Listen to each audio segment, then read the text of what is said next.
Hey everybody, it's Charlie from Daily Motor. And today we've got the infotainment and tech breakdown on the 2024 Polestar 2. In this video, we're going to show you how the center gauge screen works, how the Android Automotive based infotainment screen works. We're going to show you how to pair up an iPhone for Apple CarPlay, use the various Google applications. We're going to test out some of the voice controls and try to answer any questions that you might have. First things first, if you do want to see more on the Polestar 2, check the link below. We've got a full review, we've got a range test on this single motor rear-wheel drive model, we've got a dedicated test of the Harman Kardon sound system in here. You can find all that linked below. And second of all, if you recently purchased a Polestar 2 or maybe you're taking one out for a test drive, do yourself a favor and spend some time static like this playing around with the system. Set up your profiles, get acclimated with the vehicle, what the buttons do, where things are. You'll enjoy using your vehicle that much more. Starting off in front of us, we've got this digital gauge cluster screen in front of us, nicely within the steering wheel. Make sure you all can see it pretty well here. There's two different main screens. This is the navigation screen, so you can see I have the map right up here in front of me, and then we're getting critical information around the map. But if I press this button down here on the steering wheel, it brings it to a little bit more of a calm screen. So let's go through that now and see what we've got. Top left, we're getting an indicator that our lights are on. Middle is giving us the outside temperature. Top right showing us our parking brake is on. Way over on the far left part of the screen, that's our gear indicator where we are in park currently. I see a little speed limit sign next to that. Our digital speed readout right there, and then moving over to the right, we've got kind of a power meter showing us how much or power we're putting out or recuperating back into the battery. Below that, the range in miles to empty. And then all the way over on the right, our battery charge percentage. Down at the bottom, we've got an odometer and a trip meter and a little bit of indication for our cruise control. And again, if you press that button to get the map up, you still get all that information. It's just smaller and tucked away on the sides. You can control a little bit of the screen using, let's see, if we hold down this map button, does anything happen? I didn't think so, but if we press this middle button on the right side of the steering wheel, we get our trip screen. We can either reset the trip manual or the trip automatic, depending on how we click through here. And we can kind of go back and forth with this trackpad. Click that to reset trip manual. Yeah, let's go ahead. Click again to confirm. Now our tripometer is reset. And then way over here on the side of the turn signal stalk, you can hold that down as well to reset the trip manual. How do we get this screen to go away? Oh, right there, yep. Hold button to reset TM. So there's another way to do that there. So as infotainment, or as center gauge cluster screens go, this one is fairly straightforward and simple, but I kind of appreciate that. It gives you the information you need and not too much else. The other buttons on the steering wheel over here on the left are pretty much all for cruise control. Turning it on, switching between normal adaptive cruise and pilot assist, and then changing your following distance. And on the right side, right here, you've got a voice command button that we'll use later on. Making our way over to the center, we have an 11.2-inch Android Automotive-based infotainment screen. Polestar was actually the first brand to use Android Automotive. Now we see it in GMs, we see it in Hondas, Volvos, I believe, and still here in the Polestars. This is your main home screen, if you will. You've got sort of a 4-quadrant setup for various applications that you use regularly, and you've got this persistent menu down here for climate all the time. You got your heated and cooled seats and heated steering wheel control. You got your fan speed right there, which you could just leave on auto if you want, or adjust the different fan speeds, and then the ability to change temp right there. If you click that, you could change your temperature, and I should point out that if you press that, then you can split it to dual climate control. Up on the top, you're getting information for your cellular signal, as well as showing if you've got wireless device charging and the time. And then these persistent menu buttons right here, which again, can you customize those? Doesn't look like it. It's a quick toggle to get to your 360-degree camera, quick toggle to get to vehicle settings, quick toggle to get to all of your installed applications, and then a quick toggle to get to your driver profile screen. You can pair these driver profiles up with the key fobs, and then depending on who's driving, it'll adapt the vehicle for media presets, driving settings, seat presets, radio, climate, etc. So if you've got two different drivers in the household, be sure to set up a different profile for each of them. It'll probably change the applications as well, though I can't confirm that. And you also can pull down here and get a little bit of a notification screen if you got anything that came up, text messages, or for example, we have a software update to install here. Do that from the notification screen. Starting here on the center screen, let's start with Maps. This is one of the best things about having an Android Automotive based system in this car is that you have full-fledged Google Maps here. And because this is an electric vehicle, it nicely integrates with the electric vehicle charge level. So say for example, I wanted to go to the Comedy Store. I can type it in here and it looks just like I'm using a tablet or something like that. The Comedy Store. You can even do this swipe. Whoops, what am I doing here? Comedy Store. Swipe right there. And I don't want to go to any of those. Let's just see locations. Brings it up. Sunset Boulevard right there. Click. And again, all the Google Maps information, plus telling me that I will have 71% charge when I get there, and then 48% charge if I want to come back. So I could start that and get that navigation. Then it would also show me up here. If I hit start, right there, coming up as sort of a simpler version of the map.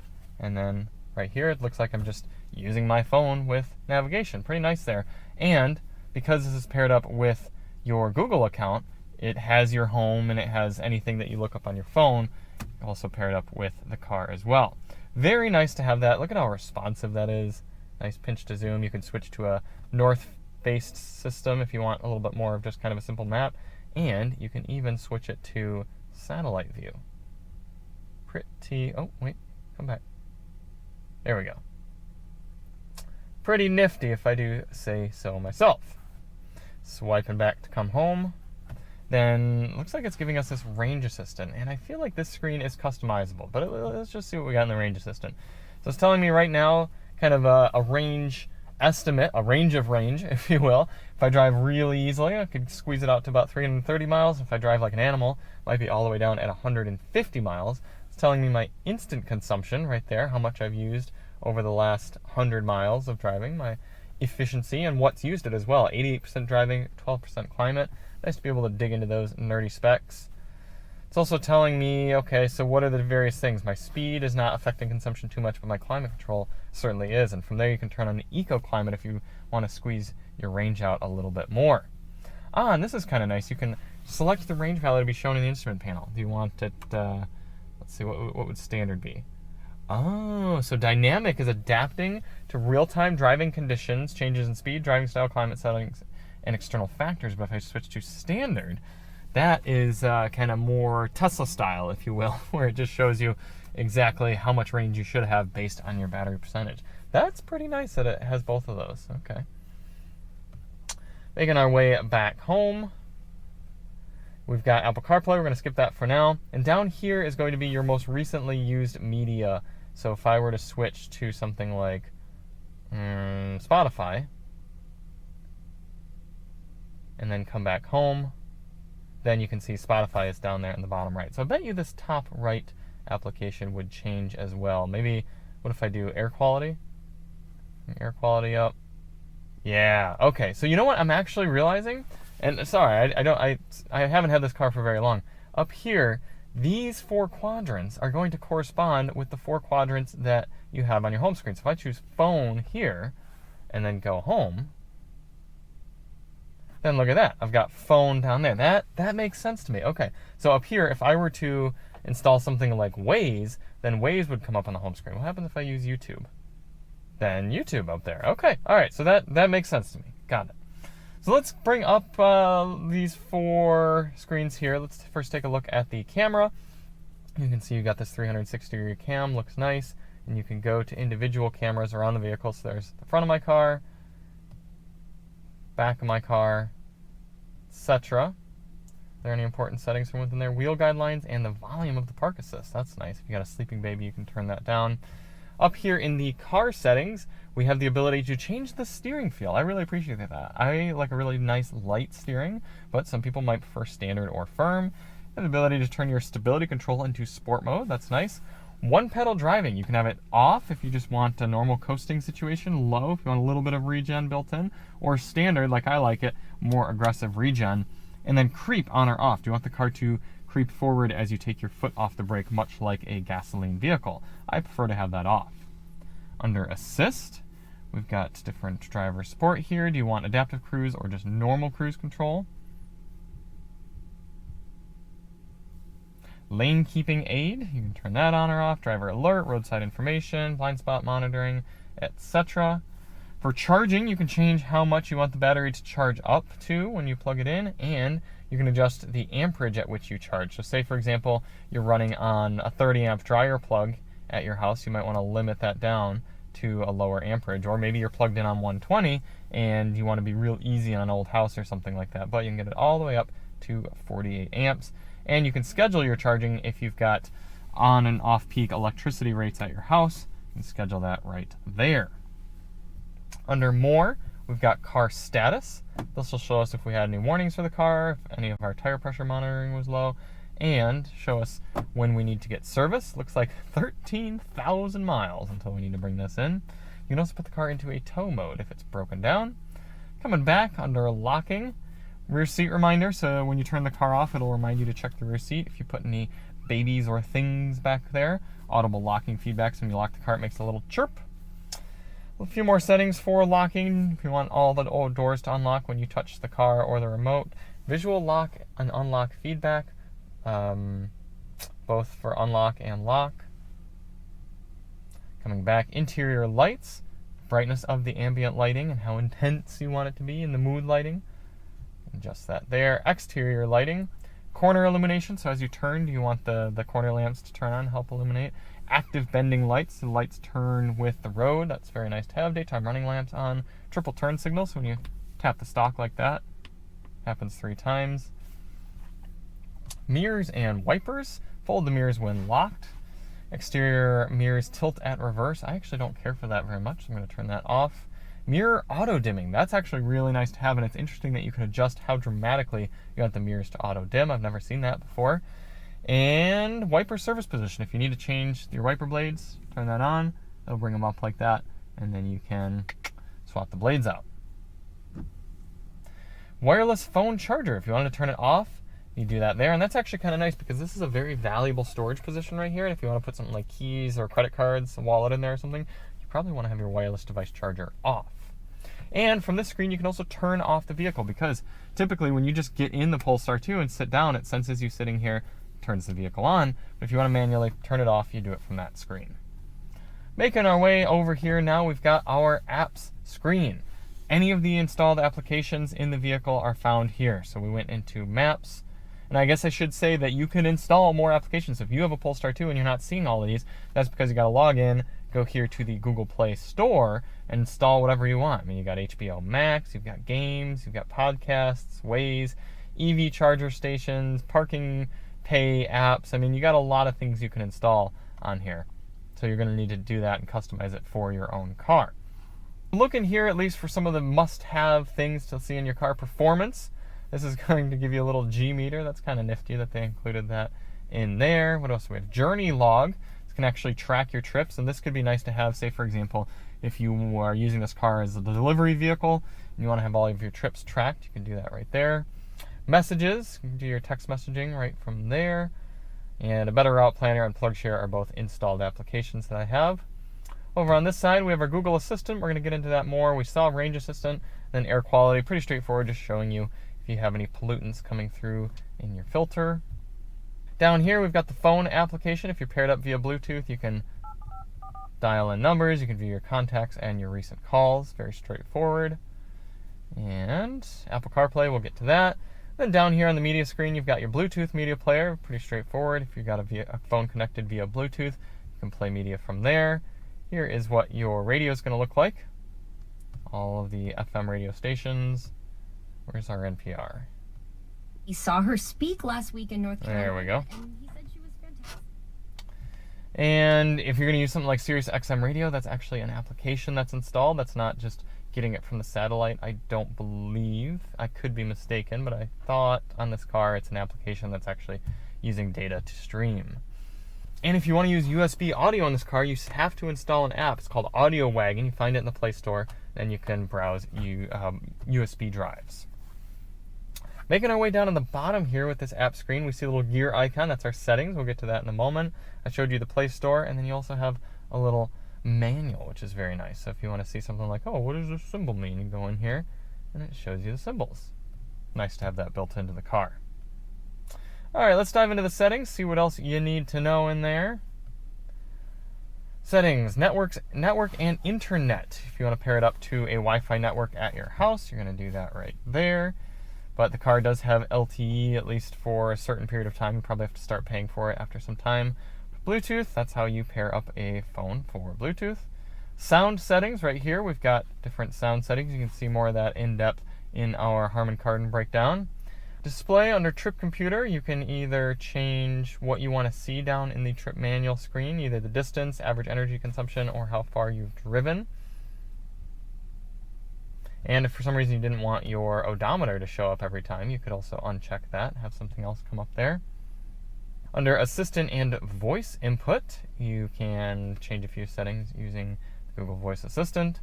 Apps and notifications, default apps. Okay, so if, for example, you wanted a different messaging app or a different browser app in there, you could change those. At the end of the day, this is an Android system in here, so you can really get into some of the nitty-gritty settings in there, Android-based settings.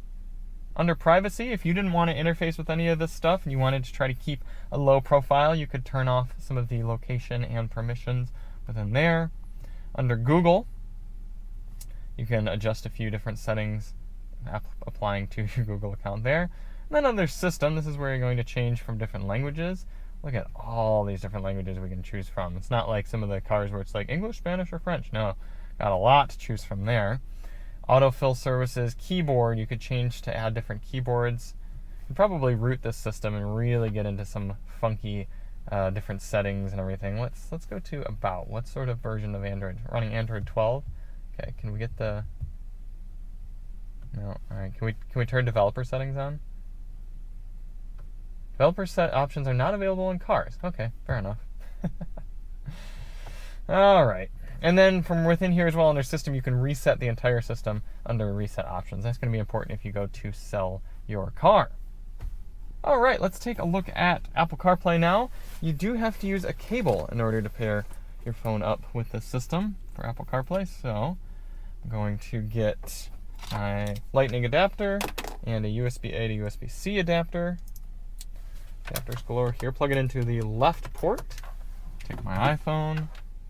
Plug it in, and I get an accept screen for Apple CarPlay. I'm going to press that on the Polestar, and press allow on my iPhone, connect to Apple CarPlay on the Polestar, and there it is. Super straightforward, coming right up, taking up most of the screen, but still giving us our climate and our hot toggles up at the top.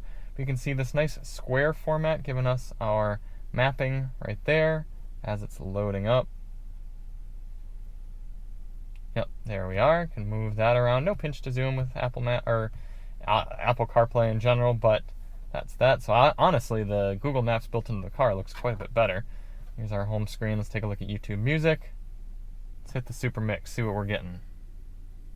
A perfect circle. That's a new one for us. Nice. And then come back home. You can see your media down on the right. Some quick toggles there, and our map. Now let's test up some voice commands, and because this is an Android-based system, you get full Google Assistant, which is pretty nice. Means you can access it just like you're using Google Assistant at home. So I can go, hey Google, navigate to San Francisco. Okay, San Francisco. Here we go. I mean, how easy is that? It does say I need to charge on the way, so let's, it's putting in 2 charging stops, just like that, and get me there with 10%. Route details, let's see where it's going to stop for charging. We're stopping at an Electrify America charger in Lost Hills, I think I've been to that one, and then a Shell Recharge charging station in Santanella, and it's telling me I need to charge for 20 minutes and then 23 minutes. Look at that, that is so much better and easier than the Hyundai Ioniq 6 that I took up. Very cool. And then can I change what percentage? Yeah, there we go. What if I need to get there with at least 30%? Then how do I need to charge?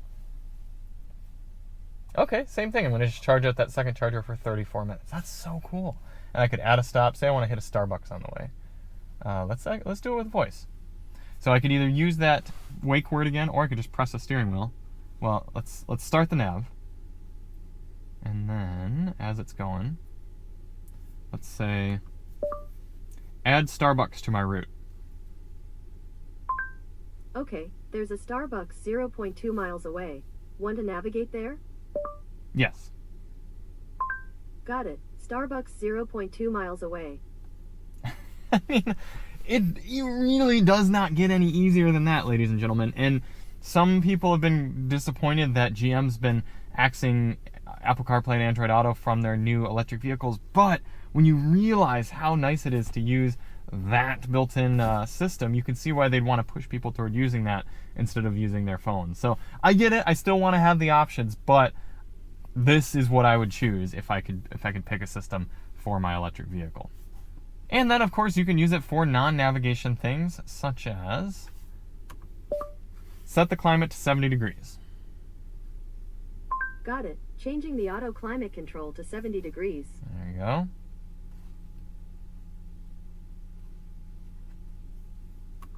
Cancel navigation. Stopping navigation. What's the weather like in San Francisco on Tuesday? Tuesday in San Francisco, it'll be foggy, with a high of 70 and a low of 57. I mean, that's so fast. By the way, if you want to listen to the news while you drive, just say, "Hey Google, play the news." Oh my gosh, it Hey Googled itself. I've never seen that before. That's funny. Okay, can you just tap this button to go home? Ah, you can. All right, so mind you, earlier I said swipe. You just tap it. Oh. Tell me a joke.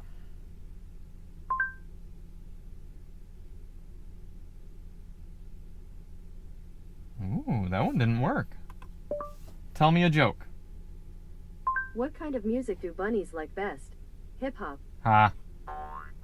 Very funny. Very funny. So that's really cool. And you can integrate it with your Google Assistant at home. So say, for example, you're at home and it's cold out. You want to start up your car, get the heat going. You can just say, okay, blank.